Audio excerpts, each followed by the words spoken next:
Olá, alunos, vamos para a nossa 93ª aula. Eu quero congratular vocês por estarem aí organizados com os materiais, acompanhando as videoaulas, fazendo os exercícios, que são sempre preparados para vocês com tanto carinho pelos professores e por uma equipe técnica que atua na Secretaria de Educação, né? Relembrando os estudantes que têm acesso ao aplicativo do Google Classroom, né, para sempre responder ao formulário de questões, que tem lá as questões objetivas de múltipla escolha, e na sequência clicar no link para validar a presença de vocês, né? Eu sou a professora Rosa Helena Bueno e vamos agora então começar a nossa aula de hoje. Hoje a gente vai estudar um conteúdo que ainda não havíamos estudado no decorrer desse ano letivo, né? Então a gente vai trazer algumas novidades, certo?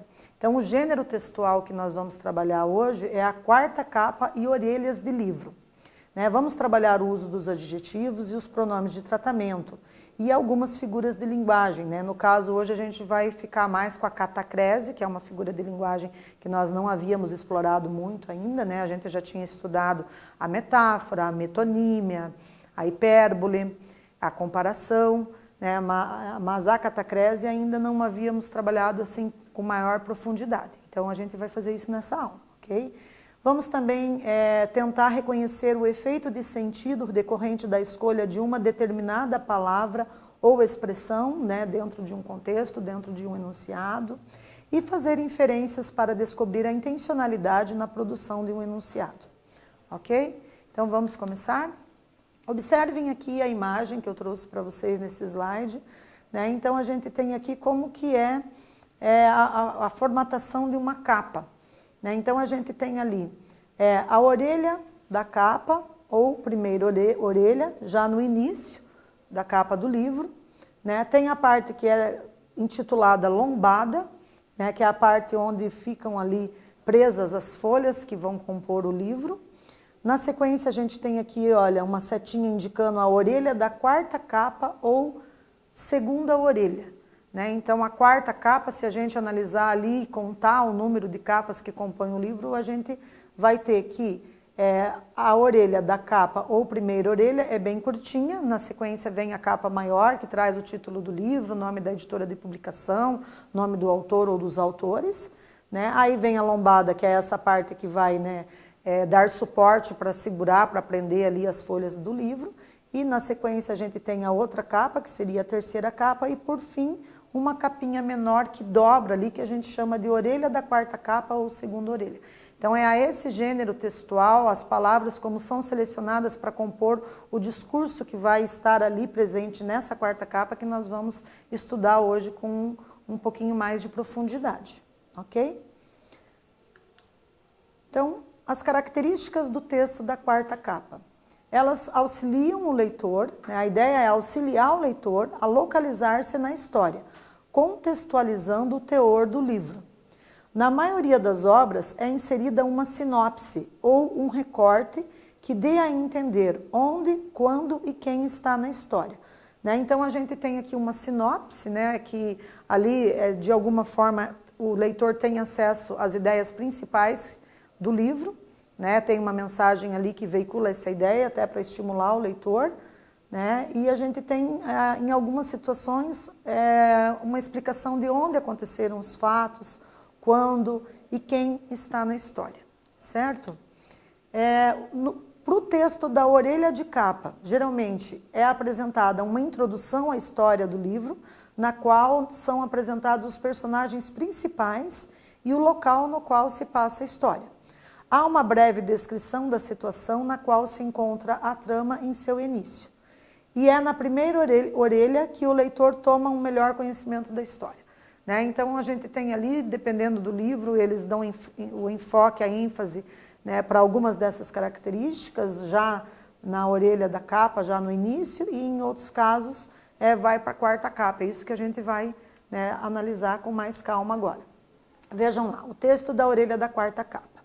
Então, via de regra, apresenta uma mini biografia do autor, contando sua história da vida, as obras mais importantes e características interessantes para o leitor, né? Tem que ser algo bem sucinto, bem breve, de uma forma bem resumida, né? A biografia é a história de vida do autor, né? Geralmente a história de vida traz ali elementos da sua produção acadêmica, da sua produção intelectual, né? Então traz ali os livros mais conhecidos, né? Que às vezes, dependendo do autor, é difícil trazer uma mini biografia ali na quarta capa, né? Tamanho é o currículo do escritor, do autor. Então são selecionados ali as obras principais produzidas por ele, né, e o ano que nasceu, algumas informações principais da sua vida para compor ali. Então, de uma forma bem sintetizada mesmo, bem resumida. Já a segunda e terceira capa são as partes internas da capa. A quarta capa é a última capa, no verso ali do livro, né? É justamente a segunda e terceira capas que são, tecnicamente, as contracapas. A segunda pode ser chamada de contracapa anterior e a terceira de contracapa posterior. A lombada é onde a capa se fixa ao miolo do livro, conforme a gente pode observar bem ali no modelo, né, na imagem ali do modelo de capa. Então aqui eu trouxe a imagem de uma capa aberta, antes das dobras, então a gente tem a orelha da quarta capa, a lombada, a capa e a orelha da capa. Vamos agora tentar entender aqui melhor esses conceitos por meio do nosso primeiro exercício para a aula de hoje, ok? Então, com relação à estrutura do livro, assinale a alternativa errada. Vocês vão marcar um X na alternativa incorreta, ok? Então, alternativa A, a segunda e terceira capas são as partes internas da capa? B, a quarta capa é a última capa, verso do livro? C, a segunda e terceira capas são as contracapas? Ou D, a lombada é o outro nome dado à quarta capa? Um tempo para vocês assinalarem uma das alternativas.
Vamos retornar, pessoal, verificar. Então, olha lá, quem assinalou a letra D como alternativa errada, né, acertou. Isso quer dizer que as demais estão corretas, né? Então, a segunda e a terceira capa são as partes internas da capa.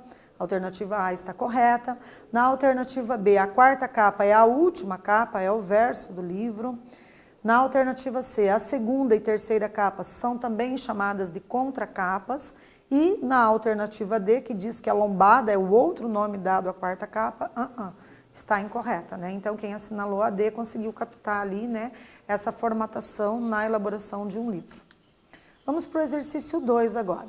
Com relação ao texto da orelha de quarta capa, é incorreto afirmar: A. Geralmente apresenta uma mini biografia do autor. B. Traz um pouco da história da vida do escritor. C. Também pode informar ao leitor sobre as obras mais importantes já escritas. Ou D. Traz apenas uma sinopse do livro. Um tempo para vocês pensarem e assinalar a alternativa incorreta.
Então, galera, verificando, observem lá que a alternativa errada é a letra D, né? Então, não é possível afirmar que a quarta capa traz apenas uma sinopse do livro, como a gente viu ali, né, nas questões, nas características que nos explicam como que ocorre a formatação de um livro, tá? Então, a alternativa da letra A afirma que geralmente apresenta uma mini biografia do autor, né? Então, geralmente traz ali as obras principais produzidas pelo autor, o ano de nascimento, né? A letra B é sinônima da letra A, então também está correta. E na letra C também pode informar ao leitor sobre as obras mais importantes já escritas, né? Não todas as obras, mas de uma forma sintetizada, resumida, quais foram ali as produções mais vendidas, as produções mais famosas do escritor ali do livro, certo? No exercício 3 agora, com relação ao texto da orelha de capa, assinale a alternativa correta. A. É apresentado o desfecho da história do livro? B. Os personagens não podem ser apresentados? C. Apresenta-se uma mini biografia do autor? Ou D. Há uma breve descrição da situação na qual se encontra a trama em seu início. Então, observem o enunciado dessa questão com relação ao texto da orelha de capa, ok? E aí vocês vão assinalar a alternativa correta.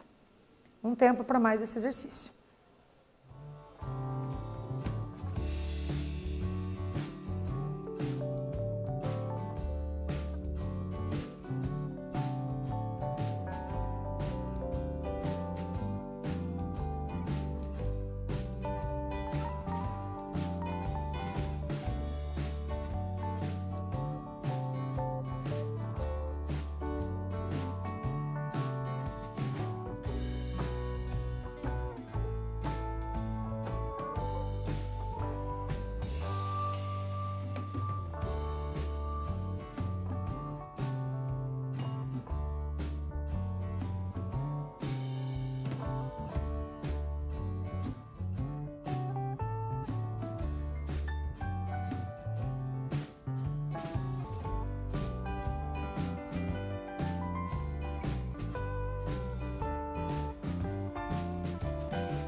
Retornando então, galera, observem lá que quem considerou a letra D como alternativa correta, parabéns, acertou, né? Então, com relação ao texto da orelha de capa, há uma breve descrição da situação na qual se encontra a trama em seu início, né?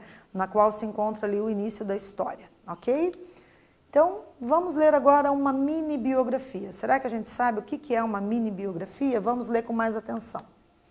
Observem aqui que eu trouxe aqui uma celebridade aí do mundo literário, né? O Maurício de Souza, vocês já conhecem, com certeza, já leram várias histórias em quadrinhos, vários gibis, várias tirinhas produzidas por ele é bem famoso, né? Nessa questão da produção artística, literária, direcionada ao público infanto-juvenil e ao jovem e a todas as idades, né? Não tem idade para se deliciar ali com as histórias em quadrinhos produzidas por ele. Então, aqui temos uma mini biografia. Então, Maurício Araújo de Souza, Santa Isabel, 27 de outubro de 1935, é um cartunista, é empresário e escritor brasileiro. é um dos mais famosos cartunistas do Brasil, criador da Turma da Mônica e membro da Academia Paulista de Letras. Maurício de Souza é desenhista e empresário. Inventou os personagens da Turma da Mônica, que se tornaram as figuras mais populares de histórias em quadrinhos criadas no Brasil. Então vejam que aqui a gente teve duas mini biografias dele, né? Uma com um pouco mais de detalhes, outra com menos, vai depender ali da disponibilidade de espaço que o escritor tenha, né? Para poder selecionar se a síntese, se a biografia do autor, né? Se a mini biografia vai ter ali determinadas explicações, determinadas informações ou não, né? Às vezes ele vai ter que reduzir, às vezes vai poder ampliar, depende do espaço destinado ali a isso. E biografia. Então, a palavra bio, né, significa vida e grafia, a escrita. Então, geralmente, numa biografia, nós encontramos a descrição dos fatos particulares da vida de uma pessoa. Pode conter fotos que testemunham os acontecimentos. É um documento que consta a trajetória de vida de uma pessoa com dados precisos, incluindo nomes, locais e datas dos principais acontecimentos. Então é comum nós termos aí biografia de cantores, biografia de escritores, biografia de jornalistas, historiadores, de pessoas renomadas, enfim. É possível fazer a biografia de qualquer pessoa, né? Basta a gente investigar ali data de nascimento, os acontecimentos mais marcantes, as produções feitas por aquela pessoa, a gente consegue fazer ali uma biografia, certo? E agora a gente vai fazer uma retomada da catacrese. Né? Então, a catacrese é uma figura de linguagem que representa um tipo de metáfora de uso comum que, com o passar do tempo, foi desgastada e se cristalizou. Isso porque, ao utilizarmos tanto determinada palavra, não notamos mais o sentido figurado expresso nela. Né? Então, quando que a gente vai ter catacrese? São aquelas situações em que você precisa de uma palavra que expresse o significado de determinado objeto, determinada parte de um objeto, e por vezes você não tem, né?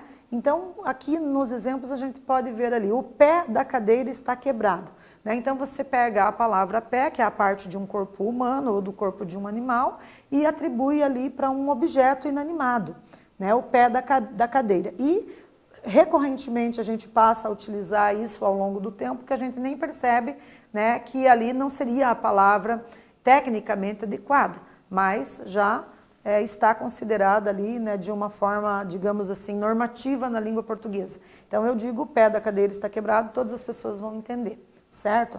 No segundo exemplo, a asa da xícara está quente, né? Quem tem asa são os pássaros, né? Mas como eu não tenho um nome apropriado para aquela partícula da xícara onde eu seguro o café para não esquentar, para não queimar a mão, eu chamo de asa da xícara, certo? Então eu tenho também uma catacrese.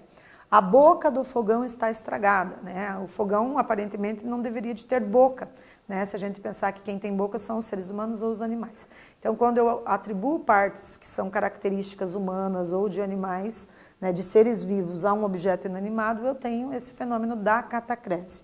Né? No outro exemplo, nós temos ali o dente de alho está no pote e o pé de cabra está na maleta de ferramentas. Né? Então, dente de alho, pé de cabra, cabeça de cebola, né? Outros exemplos que a gente tem ali que podem constituir a nossa catacrese. Ok? Então, é uma metáfora que se afirma como natural. Né? Então, tem ali pé da cadeira, asa da xícara, coroa do abacaxi. Né? Observem ali mais exemplos, certo? Aqui um outro exemplo. As mulheres adoram sapatos de bico fino. Né? Onde que está a catacrese aqui? Se a gente for pensar, quem tem bico, em princípio, é o pássaro, né? Que é um ser vivo, é um animal. O sapato é um objeto inanimado, não tem vida. Mas quando eu coloco bico fino, porque não tem uma expressão apropriada tecnicamente para identificar o bico do sapato, né? Inclusive na minha explicação eu também não consigo encontrar uma palavra, né, que poderia trazer uma explicação técnica, então a gente tem essa figura de linguagem que chamamos de catacrese. Ok? Agora a vez de vocês, vamos ver se entenderam. No exercício 4, explique como é possível considerar catacrese na expressão orelha da capa do livro, que é um dos conteúdos da nossa aula de hoje. Então procurem uma explicação aí para justificar por que a gente pode considerar orelha da capa de livro uma catacrese.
Retornando então, pessoal, observem lá, hein? Se vocês elaboraram uma resposta mais ou menos parecida com a minha, vocês conseguiram acertar, né? Então, na falta de uma palavra apropriada e semelhante, utiliza-se uma parte do corpo humano ou de um animal para atribuir o nome a esse fragmento do livro. Por isso que a gente chama de orelha da capa, né? Aqui, mais um slide contendo aqui outros exemplos de catacrese, né? Então, catacrese consiste no emprego impróprio de um termo, por não existir tempo adequado para designar certas ações, coisas ou qualidades. Então, a gente tem ainda batata da perna, cabeça de alfinete, braço do sofá, né? Tenho certeza que vocês estão aí tentando buscar mais exemplos de catacrese, de situações similares, né? Vocês estão tentando se lembrar aí. Então, continuem, né? Continuem para poder exercitar e aprender o que é uma catacrese. Então, no exercício 5, eu vou pedir para vocês citarem aí outros exemplos.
Retornando, galera, olhem lá. Então, outros exemplos que a gente pensou que vocês poderiam imaginar, mas vocês podem ter citado outros exemplos também que poderão estar corretos, tá? Então, foi escolhido aqui para vocês asa do avião, bico do bule, braço da cadeira, pé de mesa, né? E vocês têm aí a imaginação fértil, né? Devem ter saído com certeza outros exemplos de catacrese. No exercício 6 agora, eu vou pedir para vocês localizarem os adjetivos presentes nessa mini biografia. Tá? Então, vou deixar a mini biografia aí no slide para vocês lerem e tentem localizar os adjetivos aí.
Então, galera, quem conseguiu localizar os adjetivos lá, sublinhou ou anotou as palavras célebre, bem-sucedido, renomado, brasileiro, famosos.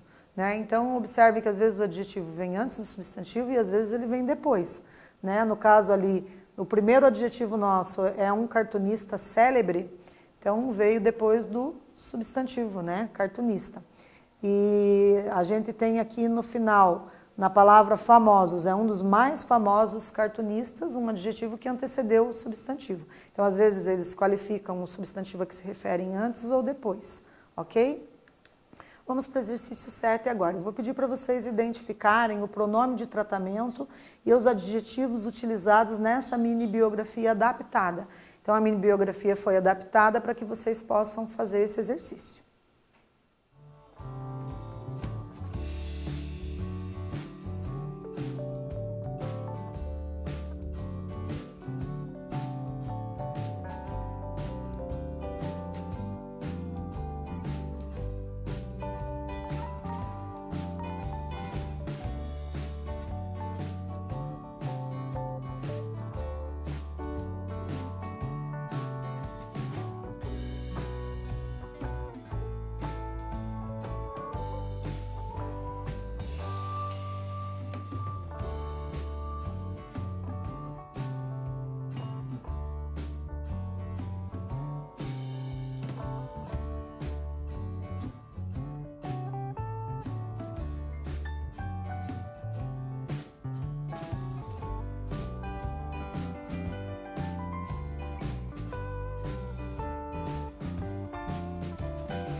Então, vocês conseguiram se lembrar quais são os pronomes de tratamento? Então, quem anotou aí, ó, meritíssimo, que é o pronome de tratamento adequado para a gente se referir ao juiz, né? A palavra ilustre, né, de cidade, ilustre, é um adjetivo que qualifica o substantivo cidade. É a palavra amado, amado povo, percebam que é um adjetivo que vem antes, ele antecede o substantivo que se refere, no caso povo, né? A palavra misterioso e na sequência adorável, que são os adjetivos, ok? Então temos um pronome de tratamento, né? E 4 adjetivos, certo? Vamos fazer uma revisãozinha aqui dos nossos pronomes de tratamento. Então o mais comum deles é senhor, senhora, né? Que tem ali uma abreviação SR ponto e SRA ponto. É um tratamento formal, né? O senhor gostaria, quando eu vou conversar com alguém que eu não conheço, não tenho muito familiaridade, e essa pessoa tem uma idade maior que a minha, geralmente é um adulto, eu me refiro a ele como senhor, senhora, né? Você já é um tratamento mais informal, né? Mas eu também posso utilizar. Já se eu me refiro a príncipe e princesa, então o pronome de tratamento adequado seria Vossa Alteza, né? E Vossa Eminência para cardeais, né? Observe que também a gente tem as abreviaturas que podem ser utilizadas, né, para abreviar aí o pronome de tratamento, não precisa escrevê-lo por extenso. Temos Vossa Excelência para altas autoridades, Presidente da República, ministros, deputados, Vossa Excelentíssima Reverendíssima, quando eu me refiro a bispos e arcebispos, Vossa Magnificência, quando eu me refiro ao reitor da universidade, e Vossa Majestade, quando eu me refiro a reis, rainhas, imperadores e imperatrizes. Vossa Reverência, para se referir a sacerdotes e outras autoridades religiosas do mesmo nível. Vossa Reverendíssima, também para se referir a sacerdotes e outras autoridades. Vossa Santidade, para se referir ao Papa. E Vossa Senhoria, de uma forma mais formal, para fazer a referência a oficiais, funcionários graduados e tratamento comercial. Certo? Então, fizemos hoje uma retomada aí de alguns conteúdos, né, como as figuras de linguagem, aprendemos um pouquinho sobre a catacrese, estudamos um gênero discursivo que não tínhamos ainda estudado, né, nas aulas anteriores, que se refere à quarta capa e orelhas de livro. Fizemos uma revisão também de adjetivos, pronomes de tratamento, né, efeitos de sentido decorrentes da escolha de uma determinada palavra ou expressão e inferências para descobrir a intencionalidade na produção de um enunciado. Agradeço imensamente a participação de vocês, estão aí as referências para aprofundamento nos estudos e continuem em suas casas se puderem.